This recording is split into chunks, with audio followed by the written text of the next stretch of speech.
In diesem Film kommen wir der algerischen Grenze ganz schön nahe. 'Cause dreams are hard to kill. And I know somewhere's a place where we can build our memories. Somewhere, just hold on tight, it'll be alright. Show me the way. Show me a way to somewhere. Somebody wants to know. Tonight we won't let go. The sun's gonna rise. Wir sind auf dem Weg von Quevilly nach Tozeur und hinter uns fährt Christian von Betty Goes Overland. Und rund um Tozeur haben wir uns ein paar schöne Sachen vorgenommen. Auf unserem Weg in die Palmenoase Tozeur überqueren wir kilometerlang den Jott. Es ist ein riesen Salzsee mit so hohem Salzgehalt, dass keinerlei Pflanzen hier mehr wachsen können. Allerdings ist der Wasserspiegel meist nicht vorhanden oder wird in regenreichen Jahren maximal 1 Meter hoch. Algerie 150 Kilometer. Hier parallel zur Straße werden die Sandrosen verkauft, die hier unter diesen Bedingungen im See vorkommen und offenbar die größte 6 Tonnen wog, die sie gefunden haben. Schaut man links der Straße, sieht man ein altes Buswrack. Es wird auch sehr gerne fotografiert. Allerdings ist es uns unschlüssig, wie der Bus wohl je dahin gekommen ist. It's all about that look in your eyes today. I wonder if you will be mine. I know you said to me, I'm not gonna play your game. Wir hatten uns vorher sehr stark überlegt, wie weit wir denn an die algerische und libysche Grenze heranfahren wollen, da wir ja nicht nur zu zweit unterwegs sind, sondern unsere 3 Kinder bei uns haben. Dieser Canyon gehört zu einem sehr jungen Nationalpark, der erst 1995 gegründet wurde. Er liegt nördlich vom Jott, das heißt nur wenige Kilometer von Tozeur entfernt. Ja, wir laufen hier gerade den Canyon im Nationalpark hoch. Der Wahnsinn hier, diese Felsabbrüche und diese Schlucht. Und auch wenn es ein ganz kleines bisschen regnet, das tut dem Ganzen gar keinen Abbruch. Diese paar Tropfen auf der Haut, wir haben jetzt 25 Grad, sind eigentlich super cool.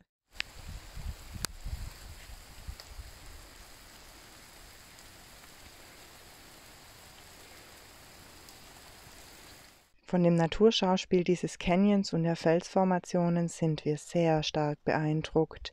Erst hinterher beim Nachlesen fällt uns auf, dass hier ja offensichtlich auch eine Star-Wars-Kulisse war und hier Teile von Episode 5 gedreht wurden.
Wir sind jetzt in Tozeur angekommen und haben bestes tunesisches Wetter.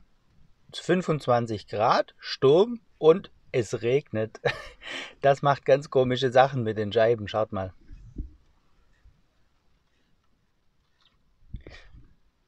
Aber wir haben hier einen Campingplatz, wo wir mitten in den Dattelpalmen stehen dürfen und hier gibt es den großen Luxus eines Hammams. Und in dieses werden wir uns jetzt gleich begeben.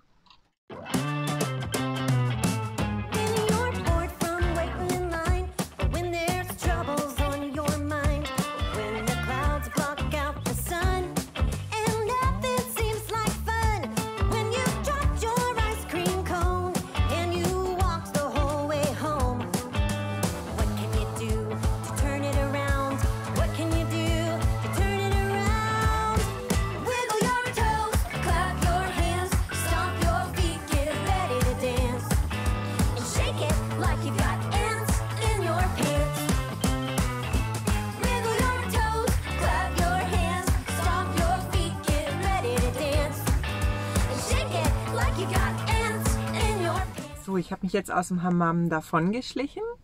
Die Kiddies toben noch ein bisschen mit Tommy und weil heute ist jetzt so ein richtig useliger Tag geworden ist, es stürmt bei uns, die Palmen biegt hin und her, es regnet, die Luft ist aber noch irgendwie voll mit Sand, habe ich beschlossen, jetzt gibt es eine gute schwäbische Tradition. Ich stelle mich jetzt in die Küche, jetzt gibt es Spätzle und Linse.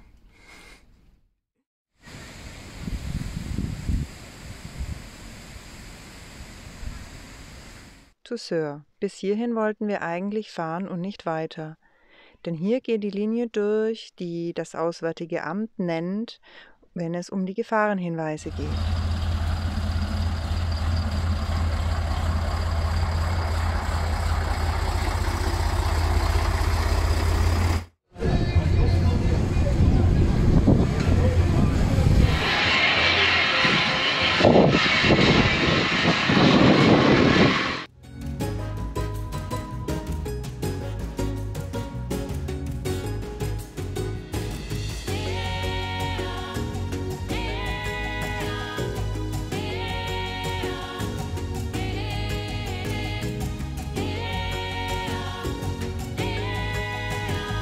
Da in der Gegend um Toussaint kaum Steine vorhanden waren, ist Toussaint auch berühmt für seine Lehmziegelarchitektur. Allerdings sieht man der Medinas stark an, dass in den letzten Jahren kaum Touristen hier waren. Es ist wenig gepflegt und fast nichts los.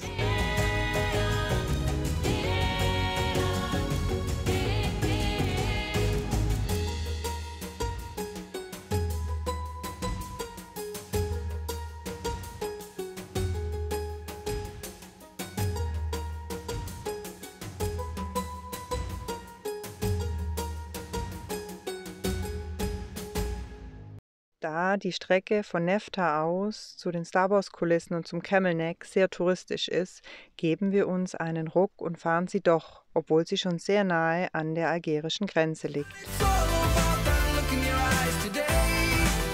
I wonder if you will be mine. I know you said to me I'm not gonna play your game. You got no chance in this life. Oh, oh. Die Filmkulissen der Stadt Mos Espa aus Star Wars liegen außerhalb in der Wüste. Die Anfahrt ist ein Traum. Allerdings wird man sofort belagert, wenn man dort ankommt. Es ist sehr touristisch und alle versuchen, ein Bild mit einem Kamel oder einem etwas anzudrehen.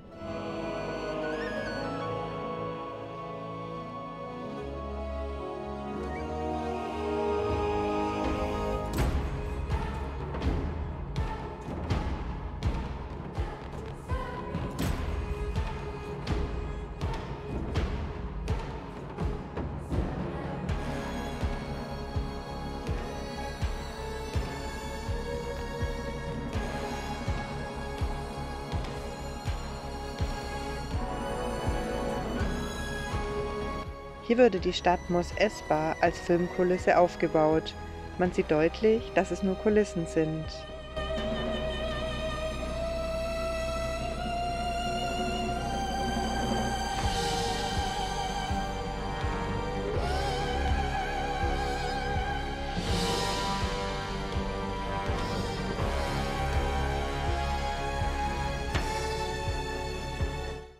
Da ist die Strecke zum Camel Neck schon viel schöner. Sie geht über eine Sandpiste mitten durch die Wüste.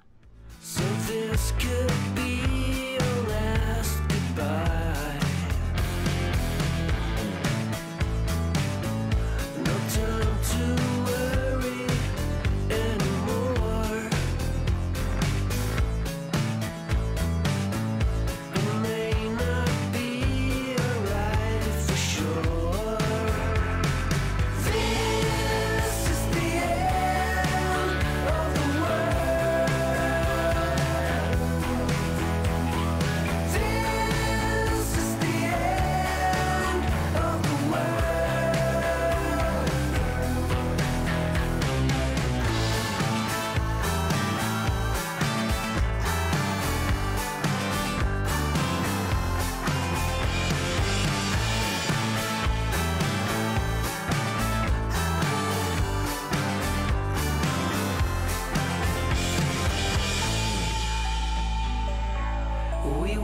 the satellites explode.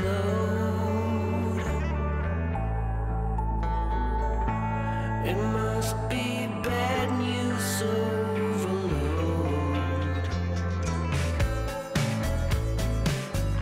Then we salute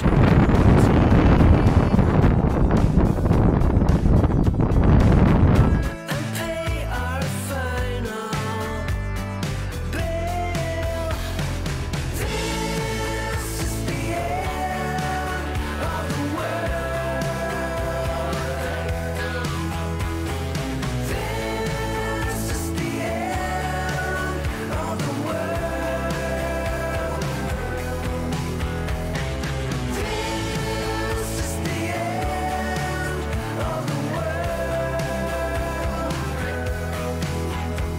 This is the end of the world.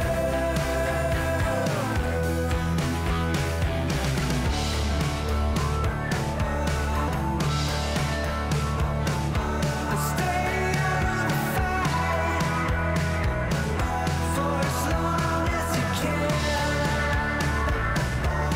This is just the beginning, 'cause nothing ever really ends. This is the end of the world. This is the end of the world.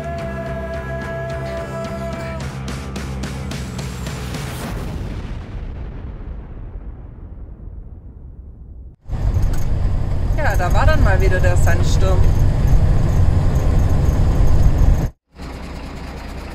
Kannst? Hier geht's, theoretisch. Ja, du kannst noch ein paar Zentimeter zu mir. Ja, langsam, langsam, ja. Eigentlich ist für uns Nefta schon zu westlich und zu nahe der algerischen Grenze.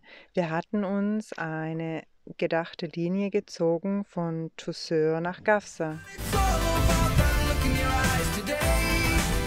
I wonder if you will be mine. I know you said to me I'm not gonna play your game. You got no chance in this life. Oh, oh. Neben Tozeur zählen auch die Oase Nefta und Gabes zu den wichtigsten Dattelproduzenten des Landes. Nefta ist eine der ältesten Djerid-Oasen. Die Anpflanzung von Palmen wird ermöglicht durch 8 artesische Quellen. Diese haben eine Schüttung von 1100 Litern pro Sekunde. Artesisch bedeutet, dass das Wasser durch natürlichen Überdruck selbstständig aufsteigt, da der Auslauf niedriger als der Grundwasserhorizont liegt. Erst wenn der Grundwasserspiegel unter das Niveau des Auslaufs gesunken ist, versiegen die Quellen. Das heißt aber auch, dass dieses Quellwasser fossilen Ursprungs ist. Es entstand in der Kreidezeit und ist in 2500 Metern Tiefe gespeichert. Es ist ein Problem von ganz Tunesien, dass sich diese fossilen Wasserreserven nicht mehr lange halten werden.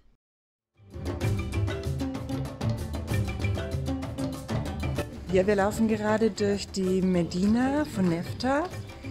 Es ist leider nicht ganz so schön, wie man das denkt, wenn man das im Reiseführer liest. Es ist auch hier sehr wenig los, sehr viel heruntergekommen, auch von den touristischen Dingen. Und vorher waren wir schon am Basket of Nefta, das ist dieser große Quelltopf. Aber auch dort darum der Palmenwald, das war mal alles schön, tolle Wege, tolle Bänkchen zum Sitzen. Aber jetzt ist alles ziemlich heruntergekommen. Aber trotzdem hat es natürlich alles auch in gewisser Weise oder vielleicht sogar noch mehr durch das einen arabischen und sehr orientalischen Flair hier.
Aber auch das gehört zu Tunesien. Jetzt wird's schön.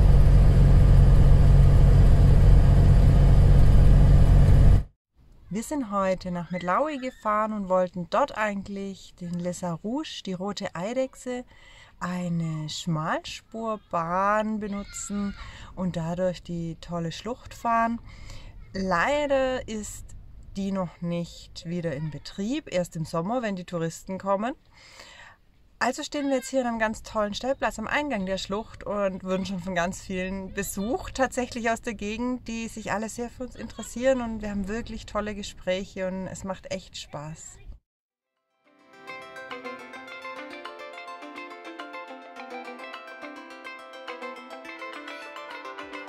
The sun's gonna rise, but always on the wrong time around. Die Berge, durch die wir hier in der Nähe der algerischen Grenze fahren, gehören schon zu den Ausläufern des Hohen Atlas. Swayed by the sound. Somebody wants to know. Tonight we won't let go. The sun's gonna rise, but always on the wrong time around.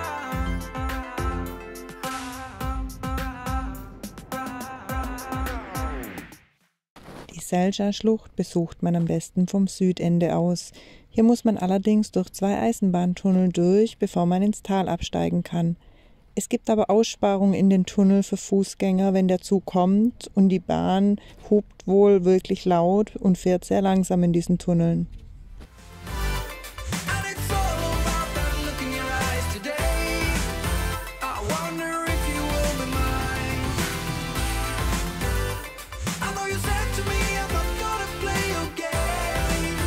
You got no chance in this life. Wir haben uns gerade auf den Weg gemacht. Ich denke, heute wird eine ziemlich aufregende Fahretappe.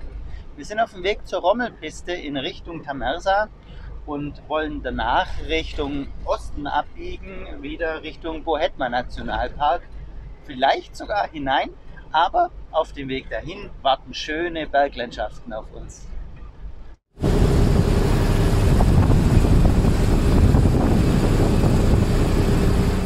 Die Rommelpiste ist jetzt definitiv weit über der Grenze, die wir für uns gezogen haben. Aber wir fühlen uns im Moment sehr sicher und auch der Kontakt mit Einheimischen hat uns bestätigt, dass im Moment es hier sehr sicher ist. Allerdings wollen wir die Piste auf keinen Fall bei Dunkelheit fahren. Deswegen übernachten wir in der Nähe bei Medlaoui und fahren sie dann am nächsten Tag gemeinsam mit Benny Goes Overland.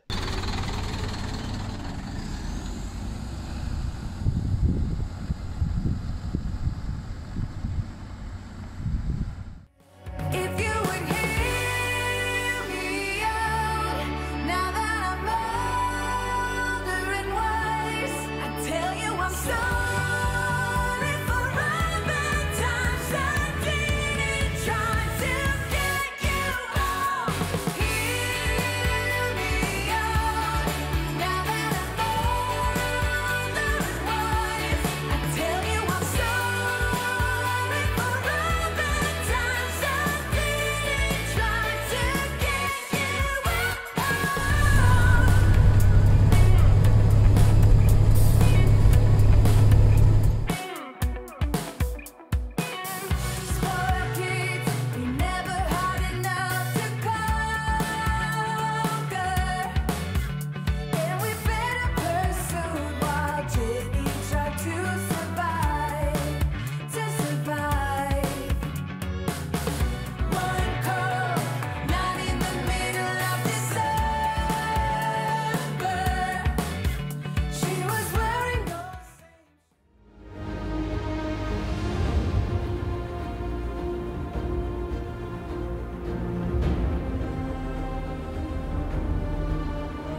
Dann kommen wir nach dieser tollen, atemberaubenden Fahrt durch die Bergwelt wieder in Richtung Zivilisation.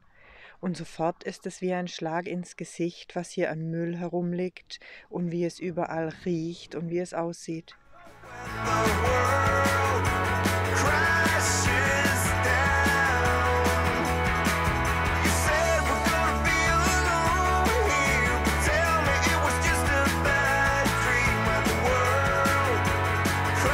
Wir fahren hier durch das Phosphatabbaugebiet von Midlawi und sind hier auf den Betriebsstraßen, denke ich.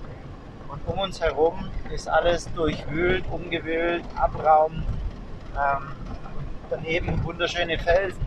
Also es ist sehr, sehr viel, was auf einen einstürmt und sehr beeindruckend hier durchzufahren.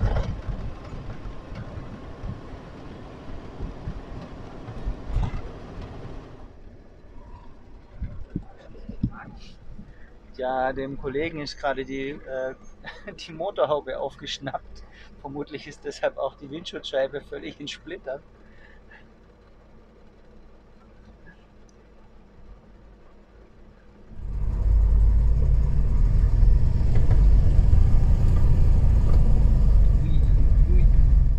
Midlawi ist Zentrum des Phosphatabbaus. Dieser Rohstoff ist in Form von kleinen Kalkphosphatkörnern mit Kalkzement im Sandstein gebunden. Wie viel hier abgebaut wird und wie sehr es die Landschaft zur Furcht hat, sehen wir bei unserer Fahrt direkt durch die Minengebiete.